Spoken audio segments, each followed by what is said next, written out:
comprendre la lumière et l'obscurité dans la troisième dimension. Bonjour tout le monde, j'espère que vous allez tous très bien. Aujourd'hui, on se retrouve pas pour la petite guidance du jour, mais voilà, je voulais vraiment exprimer pour vous aider en fait à comprendre la lumière et l'obscurité dans cette troisième dimension. En spiritualité, nous avons tendance à penser que nous nous dirigeons vers cette lumière, loin de cette ombre en fait. Mais c'est faux. C'est faux puisque en fait, la spiritualité nous amène vers cette densité qui est lumière et ombre. Il n'y a pas de lumière sans ombre et il n'y a pas d'ombre sans lumière. Elles sont complémentaires. Vous voyez ? Ça, c'est un point important, je pense, à remettre au pied du jour. Il faut comprendre qu'on ne peut trouver l'équilibre entre lumière et ombre, en fait. Nous devons devenir ce gris, nous devons devenir ce neutre. C'est à ça que sert la spiritualité, finalement. On pourrait dire, par exemple, que la guerre et la paix sont l'ombre et la lumière, sont le négatif et le positif. Mais la guerre devient la paix. Vous voyez, sans guerre ou sans maladie, on n'aurait pas cette paix. Parce que finalement, dans cette troisième dimension, nous avons tendance à avoir une vision très étroite de cette polarité, par exemple, puisque là, le sujet, c'était vraiment ombre et lumière. On peut avoir une vision très étroite, pardon, je vais y arriver. Et c'est dire que voilà, qu'il y a le bien et le mal, que si nous faisons des choses mal, nous allons être punis ou nous allons nous retrouver en enfer. Et si nous faisons du bien, justement, voilà, nous allons attirer aussi le bien. Donc, j'ai l'impression que en fait, on a vraiment distingué la lumière et l'ombre entre deux choses, entre le bien et le mal.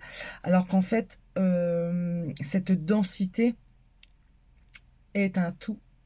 D'accord? Comme je disais, il n'y a pas de lumière sans ombre, il n'y a pas d'ombre sans lumière.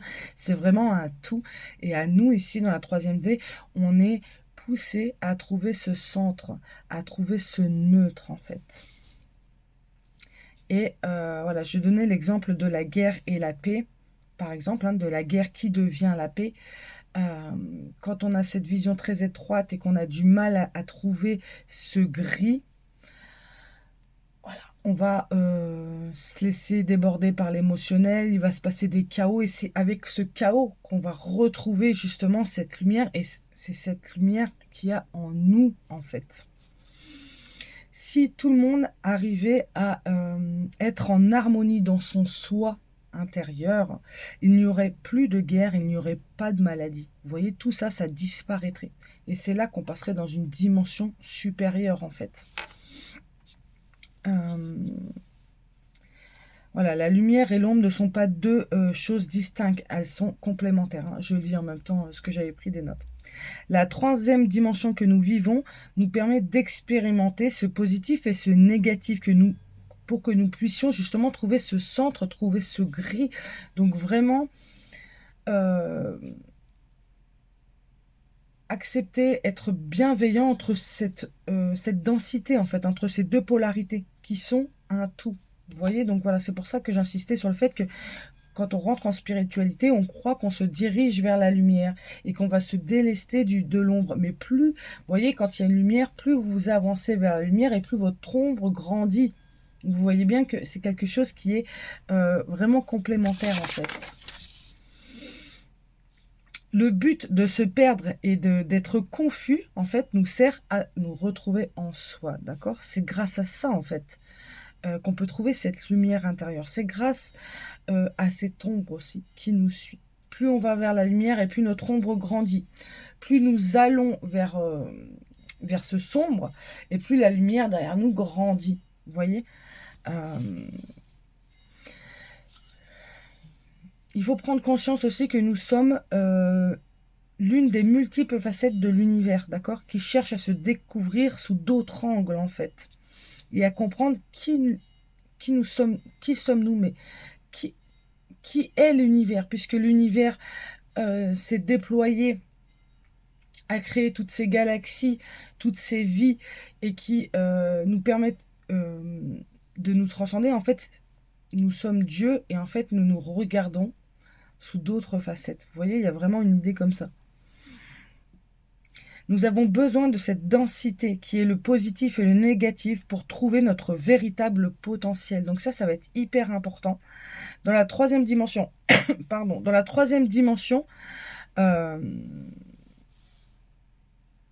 troisième dimension nous permet de former qu'un avec l'ombre et la lumière. D'accord? Voilà, c'est en fait la troisième dimension nous permet à trouver ce neutre, à trouver ce gris, et pas à trouver un équilibre entre lumière et ombre. C'est vraiment trouver le centre, en fait. Et c'est ça qui va pouvoir vous permettre, à l'évolution de votre esprit, de sortir de cette troisième dimension. Les dimensions sont juste une façon de percevoir les choses. D'accord? Voilà, elle permet l'évolution de conscience, en fait. Et l'évolution de conscience, elle se passe en 4 étapes. Nous avons l'expérimentation. On expérimente à travers l'ombre, à travers la lumière. On a en deuxième l'expression. On peut exprimer ce qu'on a expérimenté dans cette ombre et dans cette lumière. On a l'intégration. On intègre ce neutre, en fait. Vous voyez, on arrive à intégrer ce neutre. Et ensuite, avec la quatrième, on a la transcendance. Donc, on se délaisse de tout ça et on transcende vers une autre dimension. La troisième dimension sert justement avec cette densité-là qui est lumière et ombre, que l'humain a intégré ça comme le bien et le mal, mais en fait, c'est pas le mal puisque il n'y a pas de lumière sans ombre et il n'y a pas d'ombre sans lumière. Mais en fait, cette troisième dimension, elle sert à trouver qui je suis, qui j'ai été et qui je veux devenir, vous voyez? Et une fois qu'on aura intégré ce qui je suis, on va pouvoir justement transcender et être le tout. Sortir de l'individualité et être le tout. Mais ça va être important de passer d'abord par cette étape. En fait, c'est important de comprendre ce processus de la troisième dimension, là où on est. Et le tout vient de cette lumière et de cette ombre. Voilà pour le petit message du jour.